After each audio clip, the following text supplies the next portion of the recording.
নমস্কার বন্ধুরা, আমি সোমা। আরও একটা নতুন ভিডিওতে তোমাদের সবাইকে স্বাগত।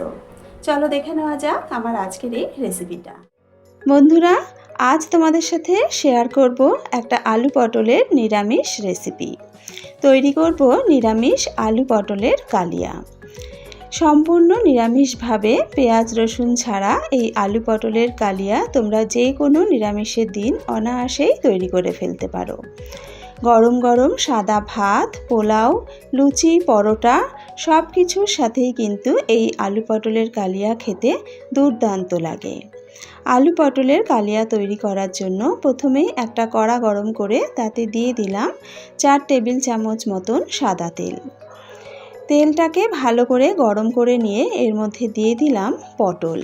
এখানে আমি 400 গ্রাম পটল নিয়েছি। পটলের দুদিক থেকে অল্প অল্প করে বাদ দিয়ে তারপর অল্প অল্প খোসা রেখে একটু বড় বড় টুকরো করে কেটে নিয়েছি। পটলের মধ্যে দিয়ে দিলাম হাফ চা চামচ নুন আর হাফ চা চামচ হলুদ গুঁড়ো। নুন হলুদ দিয়ে পটলটাকে লাল করে ভেজে নেব। পটল ভাজার সময় যদি একটু নুন হলুদ দেওয়া যায় তাহলে পটলের গায়ে খুব সুন্দর একটা কালার আসে আর তরকারিতে পটল খাওয়ার সময় পানসে লাগে না। দেখতেই পাচ্ছ পটল বেশ লাল করে ভেজে নিয়েছি। এবার পটলগুলো তুলে নেব।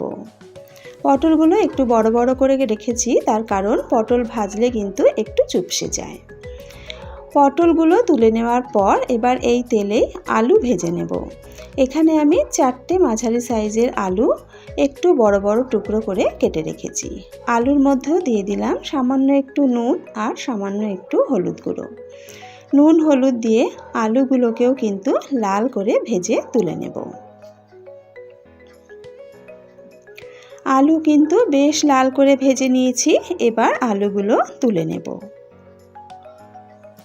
আলু পটল ভেজে নেওয়া হয়ে গেছে। এবার গ্রেভির জন্য একটা মশলা তৈরি করে নেব। দুটো বড় সাইজের টমেটো বড় বড় টুকরো করে কেটে নিয়েছি। হাফ ইঞ্চি আদাও ছোট ছোট টুকরো করে কেটে নিয়েছি। টমেটো আর আদা দিয়ে একটা পেস্ট বানিয়ে নেব। আলু পটল ভাজা তেলের মধ্যে দিয়ে দিলাম 2 টেবিল চামচ সর্ষের তেল। তেল গরম করে দিয়ে দিলাম হাফ চা চামচ গোটা জিরে আর দিয়ে দিলাম থেতো করা ছোট এলাচ, দারচিনি, লবঙ্গ। ফোড়নটাকে ভালো করে ভেজে নিয়েছি। এবার তৈরি করে রাখা টমেটো আদার পেস্টটা দিয়ে দিলাম। একবার খুব ভালো করে মশলাটাকে নাড়াচাড়া করে নেব। এবার একে একে বাকি গুঁড়ো মশলাগুলো দিয়ে দেব। দিয়ে দিলাম হাফ চা চামচ হলুদ গুঁড়ো, হাফ চা চামচ জিরে গুঁড়ো, 1 চা চামচ দিয়ে দিলাম ধনে গুঁড়ো। জিরের থেকে ধনের পরিমাণটা একটু বেশি দিয়েছি। আর দিয়ে দিলাম হাফ চা চামচ লাল লঙ্কার গুঁড়ো। তবে ঝালটা অবশ্যই তোমরা নিজেদের স্বাদ অনুযায়ী ব্যবহার করবে। সুন্দর রঙের জন্য দিয়ে দিলাম 1 চা চামচ কাশ্মীরি লঙ্কার গুঁড়ো আর দিয়ে দিলাম স্বাদ মতো নুন। সমস্ত গুঁড়ো মশলাগুলো ভালো করে মিশিয়ে নিলাম। এবার খুব সামান্য একটু জল দিয়ে দিলাম। ভালো করে মশলাটাকে কষিয়ে নেব। তেল ছেড়ে আসা পর্যন্ত মশলাটাকে ভালো করে কষিয়ে নিতে হবে।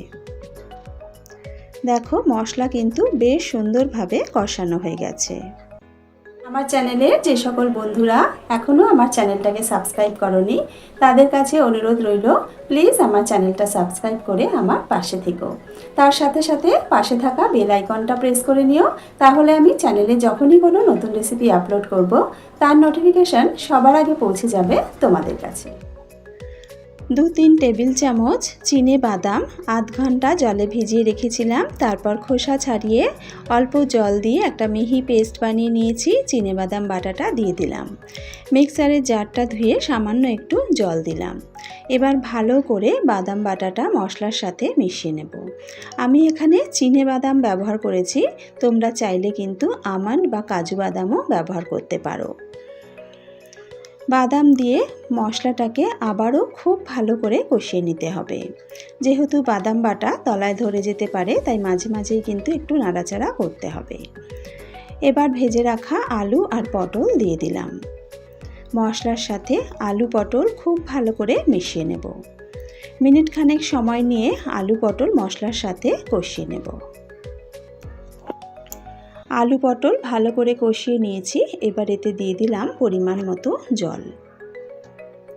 জল দিয়ে একবার ভালো করে মিশিয়ে নেব।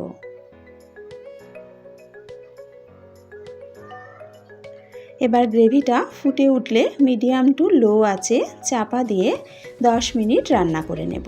10 মিনিট পর চাপাটা তুলে নিলাম। আবারও একবার ভালো করে আলু পটল নাড়াচাড়া করে নিলাম। আলু কিন্তু খুব ভালো মতন সেদ্ধ হয়ে গেছে, আর পটলও কিন্তু খুব ভালোভাবে সেদ্ধ হয়ে গেছে। এবার এতে দিয়ে দিলাম হাফ চা চামচ চিনি। যে কোনো নিরামিষ রান্নায় একটু চিনি ব্যবহার করলে কিন্তু তার স্বাদটা আরও বেশি ভালো হয়। আমাদের আলু পটলের কালিয়া কিন্তু প্রায় রেডি। নামানোর আগে দিয়ে দিলাম হাফ চা চামচ গরম মশলার গুঁড়ো, আর দিয়ে দেব একটু কসুরি মেথি। কসুরি মেথির ফ্লেভারটা কিন্তু খুব ভালো লাগে, তবে তোমরা যদি পছন্দ না করো স্কিপ করতে পারো, তবে দিলে কিন্তু খুব সুন্দর একটা ফ্লেভার আসে।